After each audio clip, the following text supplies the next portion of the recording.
Panorama 95 apresenta Check-up no rádio.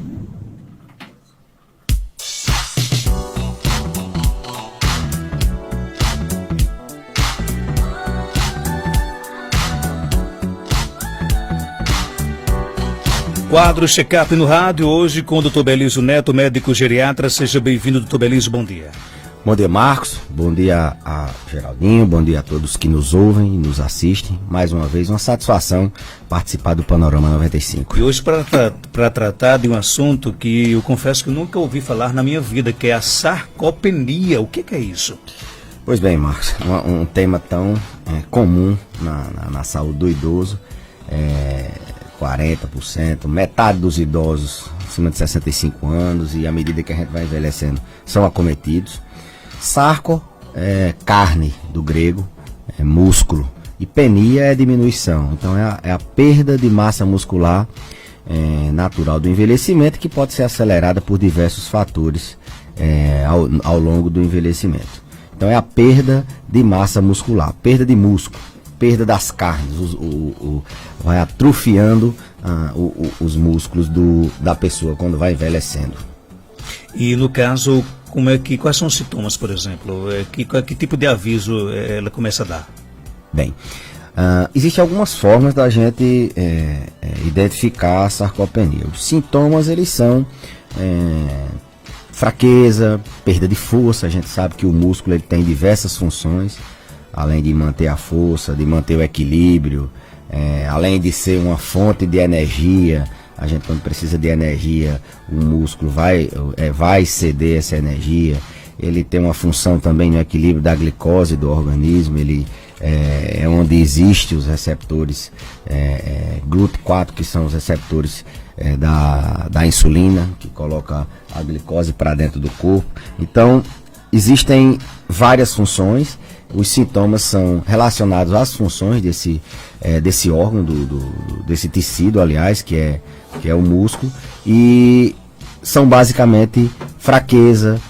Existem as consequências, no caso, o que a gente percebe, o que acontece com a pessoa que envelhece são as consequências devido à perda de massa muscular. Dentre elas, Marcos, as quedas que a gente já vez por outra a gente está falando aqui. Queda em idoso é sempre traumático. Fraqueza no músculo, atrofia do músculo facilita a queda, atrapalha a marcha, ele anda com dificuldade, dá exaustão fácil. No caso da perda de massa muscular, a gente tem músculo não só nas pernas e nos braços, a gente tem músculo também na caixa torácica, na parte do tórax, e isso dá cansaço. A gente perder músculo no tórax, a gente sente cansaço. Pacientes que têm enfisema pulmonar, têm DPOC, eles cansam mais facilmente. Perda de massa muscular favorece também o aparecimento de diabetes, favorece aparecimento, favorece internação. O paciente que tem, isso é estatístico, tem menos massa muscular, ou essa massa muscular está mais acelerada, ele tanto interna mais, como ele demora mais a se recuperar. E uma coisa interessante, Marcos, é que quando o idoso ele fica mais tempo em imobilidade, mais tempo parado, quando a pessoa interna, por exemplo, ele fica acamado, ele tem uma velocidade de perda muito grande, absurda. Ele chega a perder 10 a 20%. Você imagina uma pessoa de 70 quilos perder 10%, perde 7 quilos de massa muscular durante a internação. Então, as consequências são bem desastrosas. É um termo que até me surpreendeu. A gente vê no nosso jargão uma coisa tão comum do dia a dia. A gente está sempre verificando. A gente tem um aparelho de verificação da força na mão, e ele é um parâmetro se você está perdendo mais ou menos massa muscular. A gente mede a circunferência da panturrilha, coloca ali uma fita métrica na panturrilha e vê, tem um ponto de corte para aquele valor, e a gente vê se está boa, se está adequado para aquela idade, ou se não está adequado, tanto a idade como o próprio sexo do paciente. Existem exames mais sofisticados, por exemplo, a densitometria de corpo todo. A gente está acostumado a fazer a densitometria dos ossos, né, para ver a densidade óssea. Mas a gente pode fazer a densitometria de corpo todo e avaliar a quantidade de massa muscular e de gordura. Esse tecido, quando a gente vai envelhecendo, a gordura vai substituindo a massa muscular, e o idoso vai perdendo massa muscular. Até a própria ressonância, não é a rotina a gente sair pedindo ressonância para verificar massa muscular, para verificar se o idoso está tendo sarcopenia. A gente mede força, mede a própria circunferência de panturrilha, e isso já dá uma luz, porque o grande objetivo é a gente identificar e poder intervir, né? Se o paciente está evoluindo com a perda de massa muscular acima do normal, a gente vai saber que aquele paciente ele tem risco de várias complicações, como eu falei. Agora a gente vai poder intervir. O que é que eu posso fazer para que ele não perca tanta massa muscular em tão pouco tempo, e evite que ele interne, que ele caia, evite que ele desenvolva ou piore um diabetes, que ele entre num processo, não diria degenerativo, numa espiral de perda de outras funções no organismo. Agora, quais são os impactos na vida do idoso com relação à sarcopenia? São impactos que passam pelas funções do músculo, como eu falei anteriormente. Ele tem a função não só de manter a gente em pé, de manter a gente em equilíbrio. Então, quando ele começa a perder massa muscular, a marcha dele, o andar dele fica diferente, a postura dele fica diferente, o passo fica curto, ou a base fica largada, ele fica mais desequilibrado, então ele cai mais, ele tem menos energia para poder se movimentar. Se ele podia ir beber água sozinho, ele prefere ficar sentado e pedir ali um copo d'água ou pedir alguma coisa. Se ele caminhava, começa a não caminhar mais, e começa uma bola de neve, uma coisa vai levando a outra. Interna mais fácil, adoece mais fácil, as defesas do organismo ficam atrapalhadas, e o risco de morrer também é muito maior.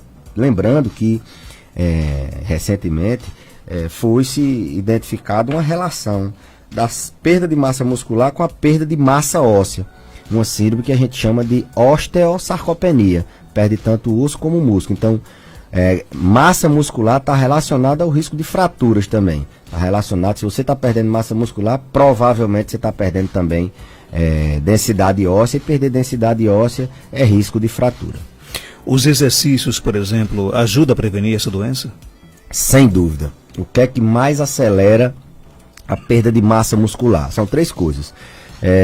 Primeiro, o pouco uso. A gente sabe que o organismo da gente é como um carro, uma máquina, que se a gente parar de usar, ela envelhece, enferruja, e a gente sempre tem que estar fazendo uma revisão para que essa máquina continue funcionando bem. Se ela é bem revisada, se ela tem um mecânico que possa, assim vamos dizer, dar essa revisão e evitar com que ela fique quebrando, seria melhor ainda. Então, o que é que a gente pode fazer para prevenir? Exercício físico é uma delas. Não é exercício botar um idoso, depois de velho, ser atleta de alto rendimento. Ele que não consegue nem ficar em pé, às vezes você coloca ele para correr. Não é bem assim.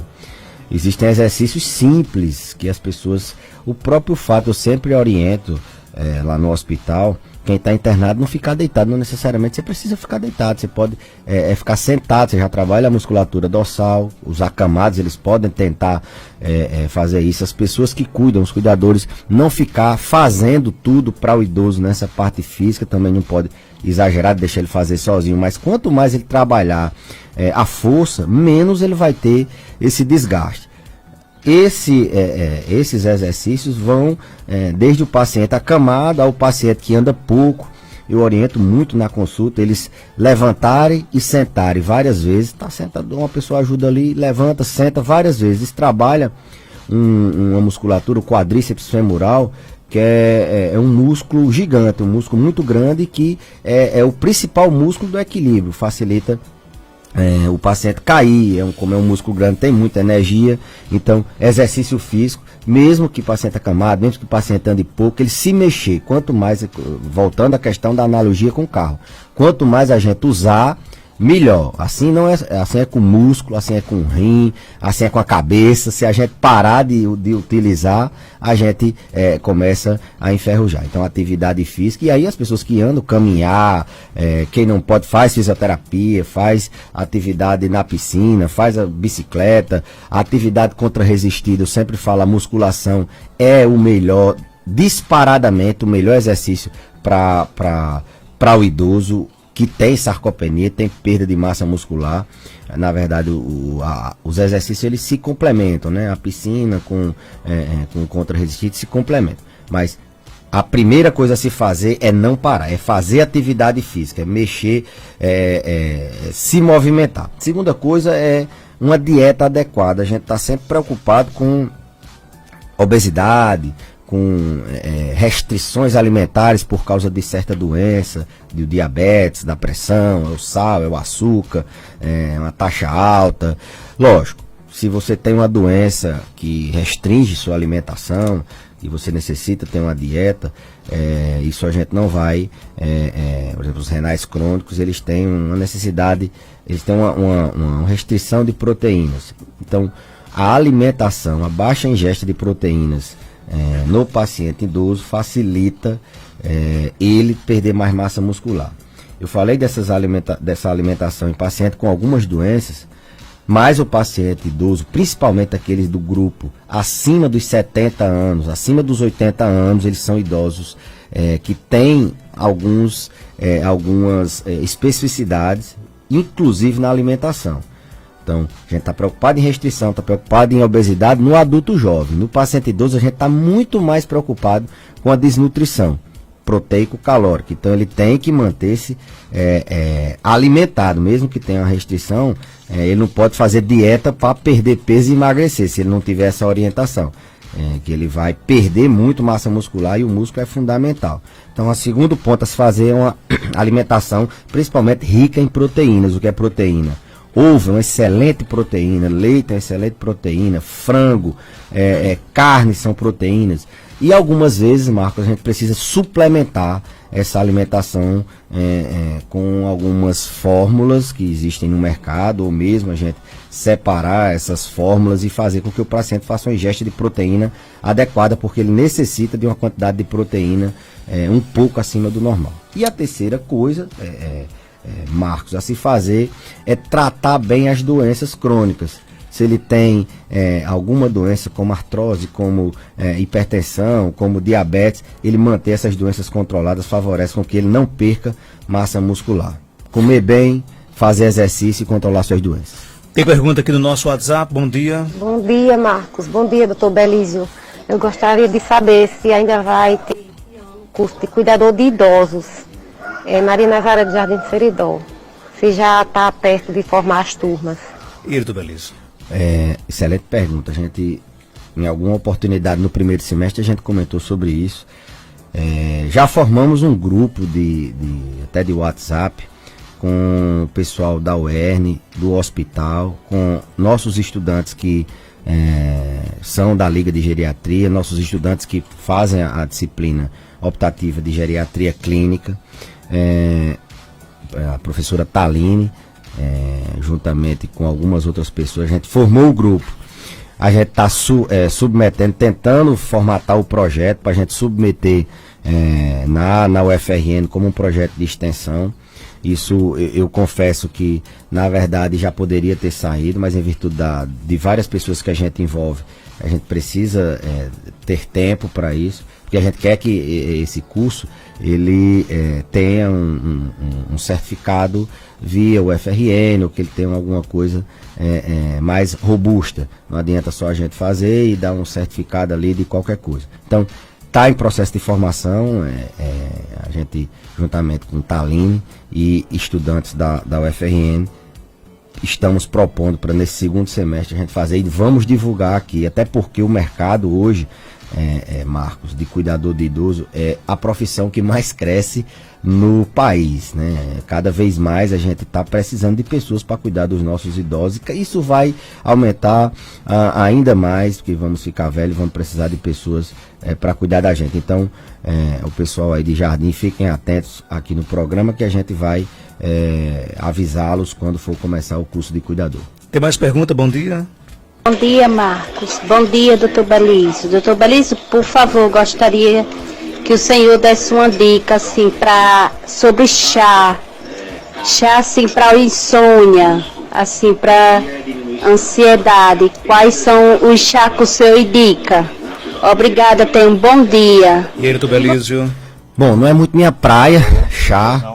Eu tenho até essa dificuldade que meus pacientes eles têm muitas dúvidas sobre chá e eu, sinceramente, não me aprofundei muito nessa área. Eu sempre sou questionado nesse aspecto, mas algumas coisas a gente já tem. Por exemplo, o chá de camomila é um excelente chá calmante, né?